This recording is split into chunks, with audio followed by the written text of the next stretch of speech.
दिव्या, तुम्हारे ससुराल में सब ठीक है ना? हाँ मम्मी, मेरे ससुराल में सब ठीक है। दिव्या, सुनी है तुम्हारी सास की बहुत ज़्यादा तबीयत खराब रहती है। नहीं मम्मी, इतनी ज़्यादा तबीयत नहीं खराब रहती है, ठीक है, सामान्य है वो। लेकिन मम्मी ये बताओ, तुमको ये सब इन्फॉर्मेशन कौन देता है? दिव्या, मिल जाती इन्फॉर्मेशन।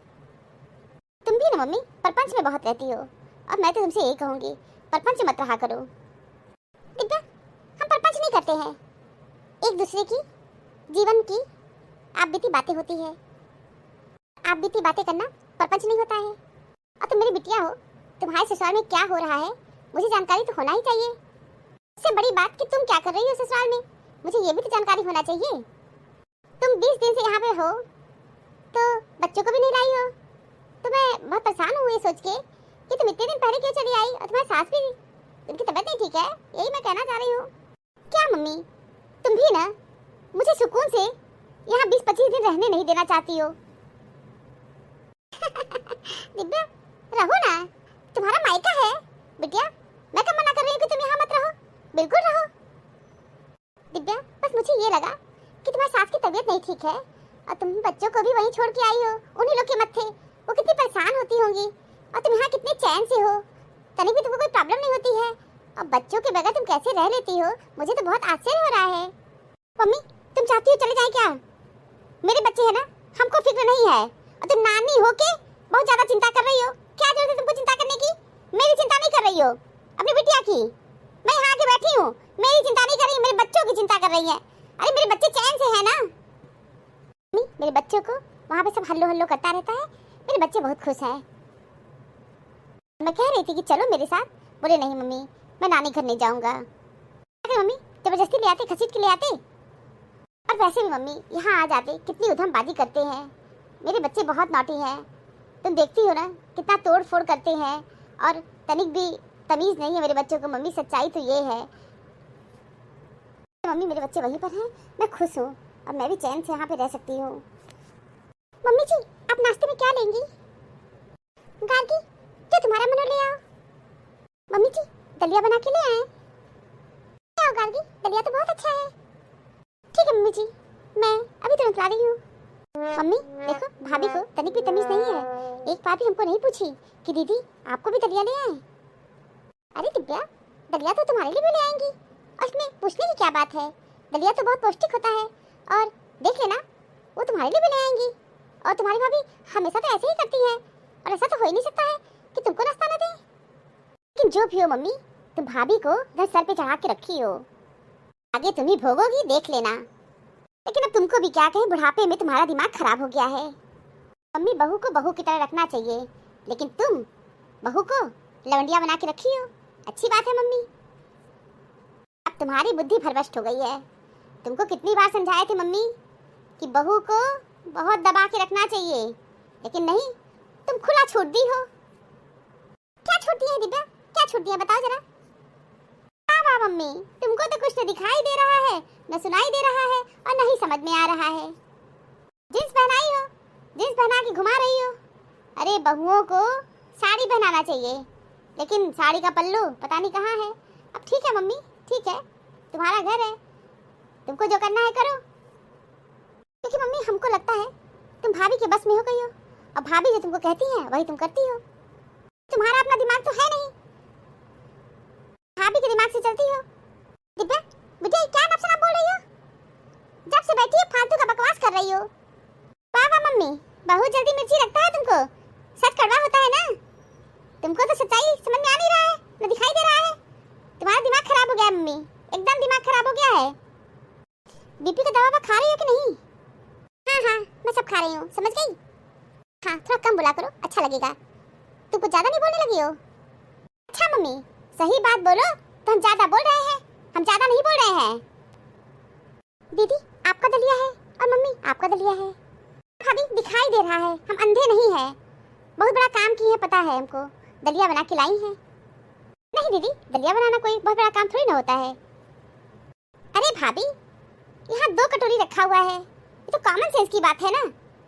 तुम समझ गए कि मेरे लिए भी लाई है, लेकिन हाँ, आप हमसे एक बार पूछी भी नहीं कि दीदी आपको दलिया खाना है कि नहीं खाना है, पूछी नहीं आप। पूछने वाली कौन सी बात है। जैसे हम लोग अक्सर चाय बनाते हैं, 1 2 3 लोग बैठे होते हैं, कोई बाहर का गेस्ट भी बैठा रहता है, तब भी हम लोग 3 4 कप बना देते हैं, क्योंकि चाय एक ऐसी चीज़ है सभी लोग पी लेते हैं। और दलिया भी एक पौष्टिक तत्व वाली चीज़ है। और मैं मम्मी जी को बनाई तो आपके लिए बनाई हूँ और अपने लिए भी बनाई हूँ। और दीदी सबसे बड़ी बात, आप अभी तो आई नहीं है, आप तो अक्सर यहाँ आती रहती हैं और करीब 1 महीना से आप यहाँ पर हैं। तो जो भी खाना मैं मम्मी जी को देती हूँ वही खाना आपको भी देती हूँ, आपके साथ मैं भेदभाव करती ही नहीं हूँ। अच्छा, हम 1 महीना से हैं तो हमारे मनपसंद का खाना कुछ बनेगा नहीं कभी? एक दिन भी आप नहीं पूछी कि आप क्या खाएंगी? अच्छा ठीक है दीदी, अब मैं पूछ लूंगी, सॉरी मुझसे गलती हो गई, आप दलिया खा लीजिए। दीदी दलिया कैसा बना है? ठीक है। बहू दलिया बहुत अच्छा बनाई हो। मम्मी जी दलिया अच्छा लगा आपको? हाँ बहू दलिया बहुत अच्छा बनाई हो। गार्गी जाओ तुम भी किचन में दलिया खा लो, या यही ले आओ हम लोग के साथ खा लो। नहीं मम्मी जी मैं किचन में ही जा रही हूँ, अभी बहुत सारा काम है, काम भी करती रहूंगी और दलिया भी खाती रहूंगी। दीदी आप बहुत दिन बाद दिखाई दी, आप तो मेरे घर आना ही बंद कर दी। मेरा मन नहीं करता है तुम्हारे घर आने का। क्यों दीदी कोई बात हो गई क्या? मुझसे कोई गलती हो गई? अब एक गलती हो तो बताएं भी, गलती पे गलती किए जा रही हो, कौन सी गलती बताएं और कहाँ से शुरू करें बताओ। दीदी मुझे सच में आपकी बात नहीं समझ में आ रही है, आप किस बात से नाराज हो और किस बात से उखड़ी उखड़ी हो, इतने बेरुखी तरीके से आप बात कर रही हो। प्लीज दीदी बताइए ना कौन सी बात हो गई।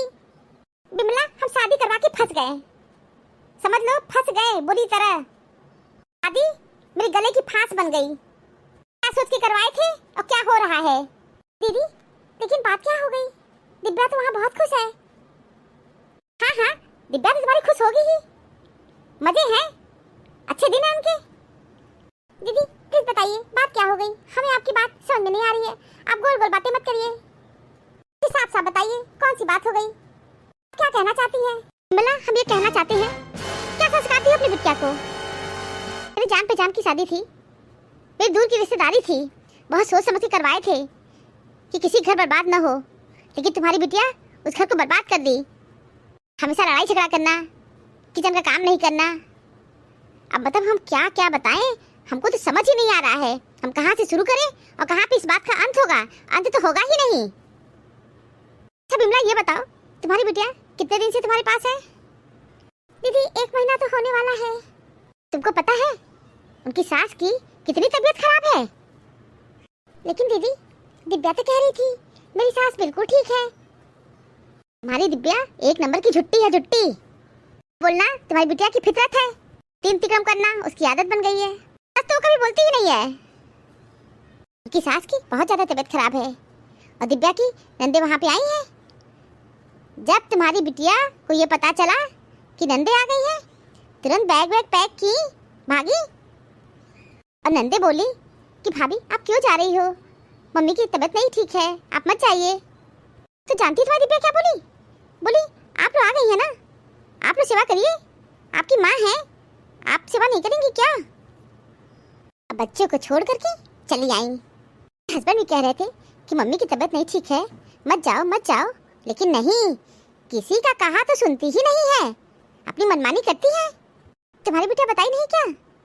दिव्या की सास करीब 10 दिन हॉस्पिटल में एडमिट थी, 10 दिन। क्या 10 दिन हॉस्पिटल में थी? लेकिन दीदी सच है, दिव्या हमको कुछ भी नहीं बताई, बल्कि मैं आज सुबह उससे कह रही थी कि दिव्या तुमने बच्चों को क्यों नहीं लाई हो? बोली अरे मम्मी रहने दो ना, वो लोग वहाँ पे उसका बहुत केयर करते हैं। और मैं ये भी पूछ रही थी कि तुम इतने दिन पहले क्यों आ गई? हमसे बहस करने लगी। दीदी सच पूछी तो मुझे दाल में कुछ काला तो लग रहा था, लेकिन मुझे क्या पता था यहाँ पूरी दाल ही काली है। मेरी बिटिया का ये करतूत हमको सुन के अच्छा नहीं लग रहा है। दीदी मैं भी एक माँ हूँ, एक सास हूँ, मैं भी अपनी बहू से अपेक्षा रखूंगी और दिव्या की सास भी अपनी बहू से अपेक्षा रखती है, इसमें गलत भी नहीं है। छोड़ो बिमला, तुम्हारी बिटिया से तो कोई अपेक्षा नहीं रख सकता है, क्योंकि तुम्हारी बिटिया बहुत बड़ी बदतमीज है, बहुत बदतमीज है, उनको कोई तमीज नहीं है, कोई तमीज नहीं है।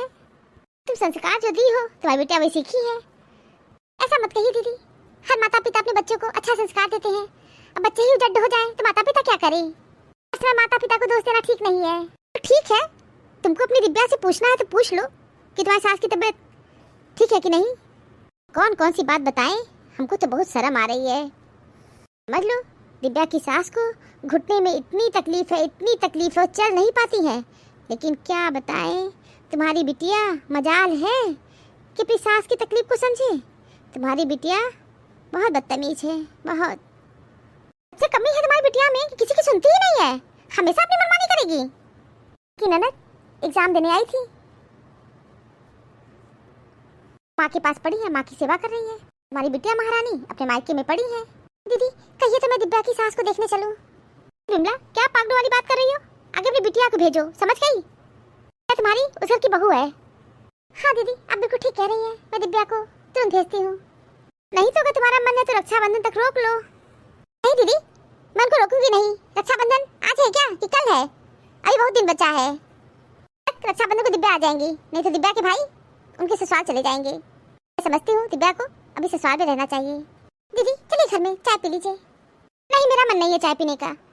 दीदी चलिए ना। कह दिए ना बिमला, मेरा मन नहीं है तुम्हारे घर जाने का। ये कैसी बात हो गई? आप तो मेरे घर आना ही छोड़ दी। मैं आपकी एक नहीं सुनूंगी, चलना पड़ेगा आपको। कब चाय तो आप पी के जाएंगी। चलो ठीक है चल रही हूँ। आंटी जी नमस्ते।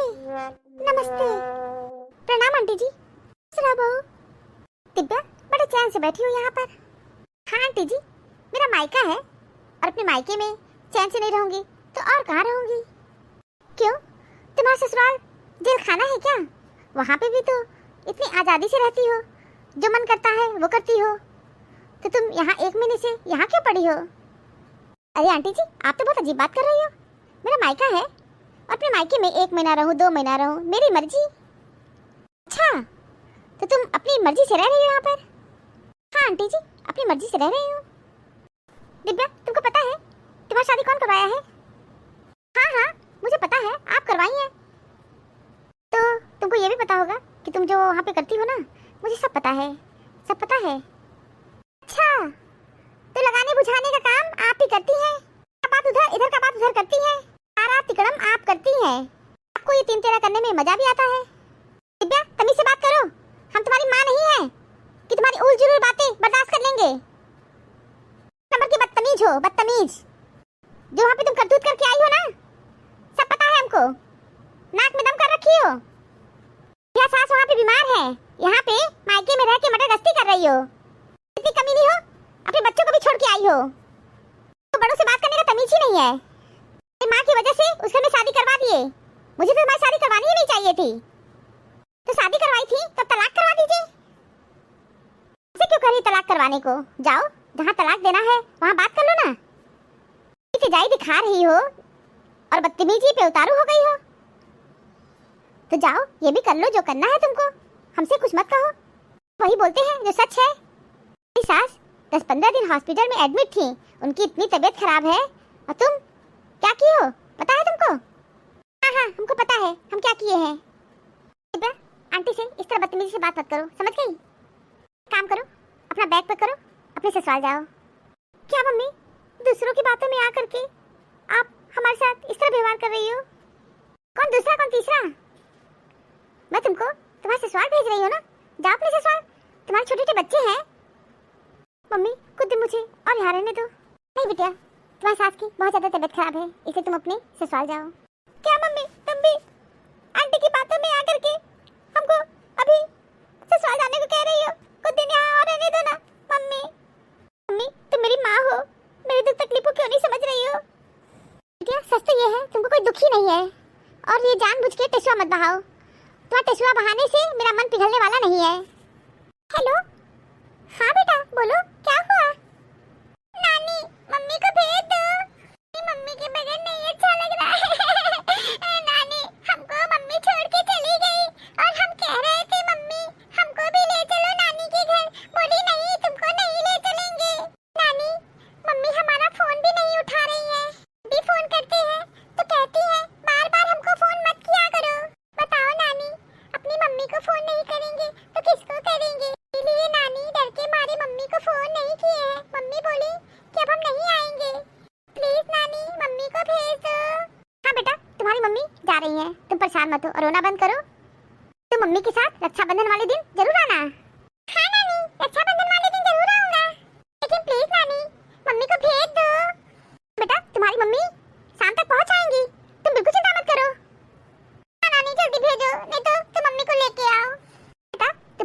लेके आना होगा ना तो मैं वो भी करूंगी, ठीक है? तुम परेशान मत हो, तुम बहुत अच्छे बच्चे हो ना। क्या नानी, मम्मी को भेज दो। मैं भेज रही हूँ। दिव्या, ये नौटंकी बंद करो और गंगा जमुना मत बहाओ, समझ गई? मेरे बच्चे का फोन आया था और तुम कैसी माँ हो? अपने बच्चे को ससुराल में छोड़ के यहाँ चैन से बैठी हो। अभी तुमको जाने का मन ही नहीं है? तुरंत जाओ, फटाफट अपना बैग पैक करो।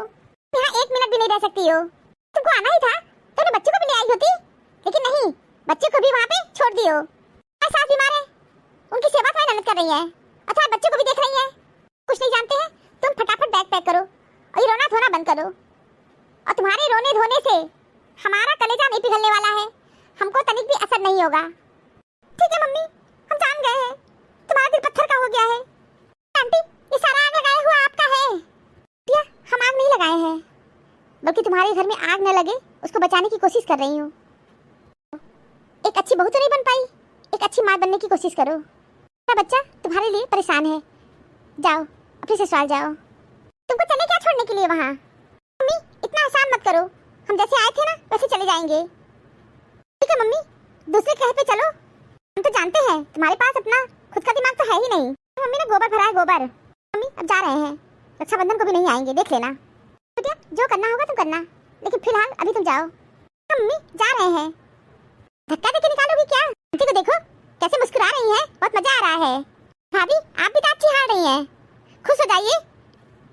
हाँ दीदी, हम खुश तो हैं ही कि आप अपने ससुराल जा रही हैं, क्योंकि वहाँ पे आपके बच्चे इंतजार कर रहे हैं आपका। अब कभी नहीं आएंगे, कभी नहीं आएंगे, देख लेना, रक्षाबंधन वाले दिन भी नहीं आएंगे। हाँ मेरे साथ बहुत बुरा किया, बहुत बुरा किया। बहुत कुछ जानते हुए भी जो खामोश बैठा है, उसे कमजोर समझने की गलती नहीं करना, बल्कि वो इंसान जवाब के लिए सही समय का इंतजार कर रहा है। जीवन में हर उत्तर खोजने की कोशिश करना ठीक नहीं, समय के साथ अपने आप जवाब मिल जाएंगे, क्योंकि जब तक हमें जवाब मिलते हैं तब तक जिंदगी हमारे सवाल बदल देती है। Thank you for watching this video. Video अच्छी लगी हो तो लाइक और शेयर करना ना भूलें। चैनल को सब्सक्राइब नहीं किया है तो फटाफट सब्सक्राइब कीजिए। मिलते हैं अगली वीडियो में एक नई स्टोरी के साथ, तब तक आप